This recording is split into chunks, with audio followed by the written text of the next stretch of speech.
Zecharia Sitchin's theory was introduced to the world in 1976 with his first book, The 12th Planet, and today, 30 years later, it is the essential component to the work of many of today's alternative researchers, teachers, authors, and speakers. Sitchin's work remains the bedrock that many have built their very similar theories on. If Sitchin is wrong, so are they. Zecharia Sitchin's theory is that an ancient, highly advanced, extraterrestrial race came to Earth many thousands of years ago from a planet called Nibiru, which has a 3,600-year orbit around our Sun. He claims that they used genetic engineering techniques to modify the genes of the inhabitants of prehistoric Earth, to create more intelligent workers for their various operations. He claims that this race traveled in flying craft around the Earth in those days, and that they explain many of the ancient mysteries mankind has been confounded by over the years. Sitchin bases his theory on his supposedly unparalleled ability to translate ancient languages. Yet some scholars claim Sitchin has such obvious errors in his translations that they doubt whether he knows any of the ancient languages he says he does, and have repeatedly asked him to produce any evidence that he has had formal training in ancient languages. One of those men is Dr. Michael Heiser. Mr. Heiser earned his Ph.D. in Hebrew Bible and ancient Semitic languages at the University of Wisconsin-Madison. Mike holds an M.A. in ancient history, Egypt, Palestine, from the Ivy League University of Pennsylvania, and an M.A. at the University of Wisconsin-Madison in Hebrew Bible and ancient Semitic languages. Coast to Coast AM Art Bell says Mike is uniquely qualified to discuss the relationship between ancient text and ufology. Mike has appeared twice a year since 2000 with Art Bell, George Noory, and Barbara Simpson, answering questions pertaining to the Nephilim of Genesis 6 and his critiques of Zecharia Sitchin's errors. Upon hearing only one of these shows, speaker and author Jim Marrs told Mike that he had wished he had heard Michael Heiser's analysis before endorsing Zecharia Sitchin in his book Alien Agenda. Dr. Heiser thoroughly details the many errors of Zecharia Sitchin on his website, SitchinIsWrong.com. I encourage you to review his many papers there, and you will see that it is very unlikely that Sitchin accidentally makes the mistakes he does. Mr. Heiser only covers Sitchin's translation errors on SitchinIsWrong.com. This, however, will be an attempt to look at some of Sitchin's archaeological evidences that he produces to support his theory. Anyone familiar with Sitchin's work will recognize this image. Sitchin has this to say about it on page 70 of his book, Stairway to Heaven.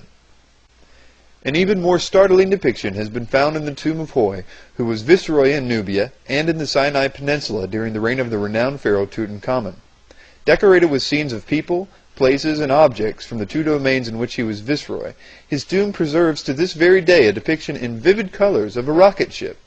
Its shaft is contained in an underground silo. Its upper stage, with the command module, is above ground. The shaft is subdivided, like a multi-staged rocket. Inside its lower part, two persons attend to hoses and levers.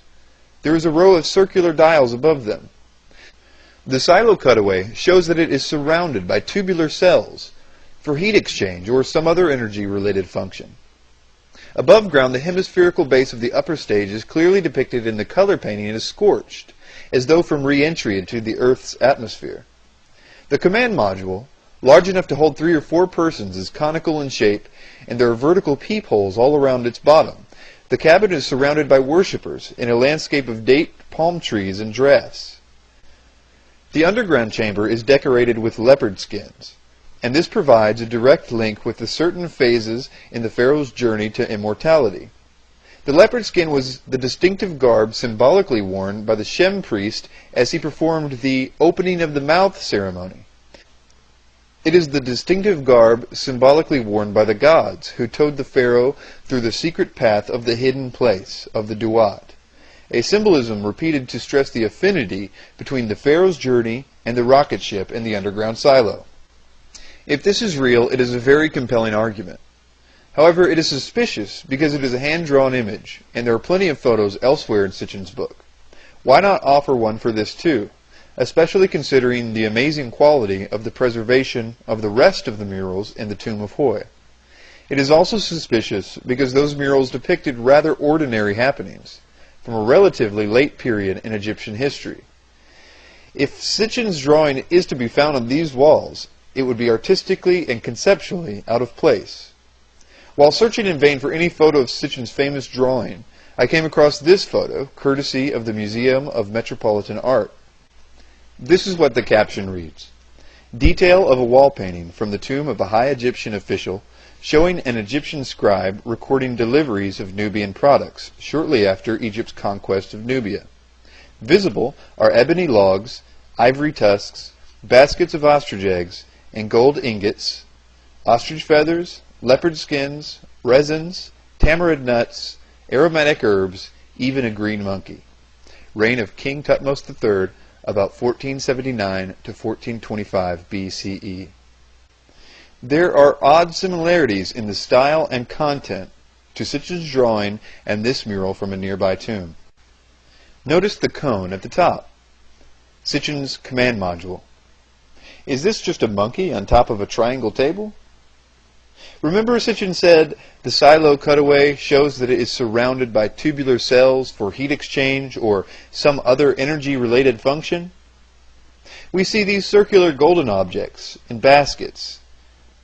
Could these be Sitchin's tubular cells? Notice the stack of leopard skins.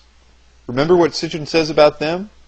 He says the underground chamber is decorated with leopard skins, and this provides a direct link with the certain phases in Pharaoh's journey.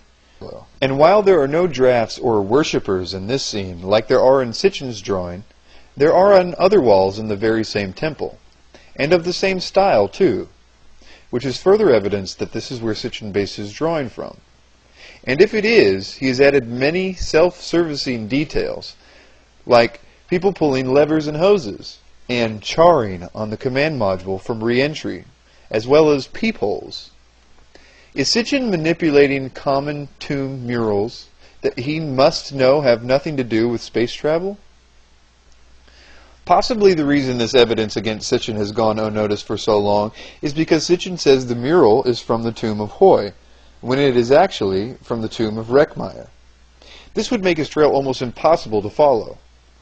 After 30 years, no one can seem to find a photo of Sitchin's mural at the tomb of Hoi, despite the fact that photos of that tomb are common and widely available.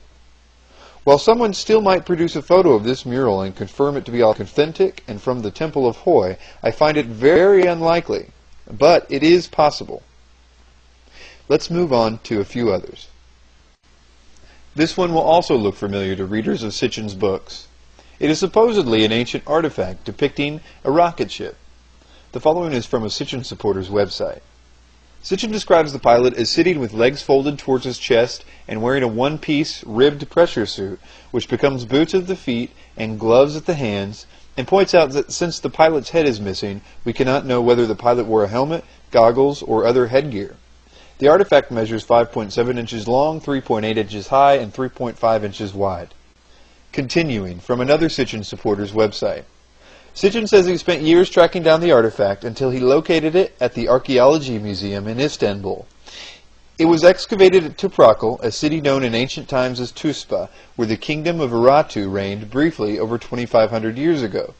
The museum curators decided this small artifact must be a forgery because it differs from the era's style, and more importantly, it looks like a space capsule. They reasoned that since there were no space capsules in ancient times, it must be a modern fake, a practical joke, made out of plaster of Paris and marble powder. I found this comment suspicious. The museum curators weren't displaying it because they thought it was a forgery. Not just because it looked like a rocket, but because they thought it was made out of plaster of Paris and marble powder. That's interesting because who would know better than if an object was made out of plaster of Paris than the one in possession of it, especially if that person was a museum curator who would be trained to make that distinction.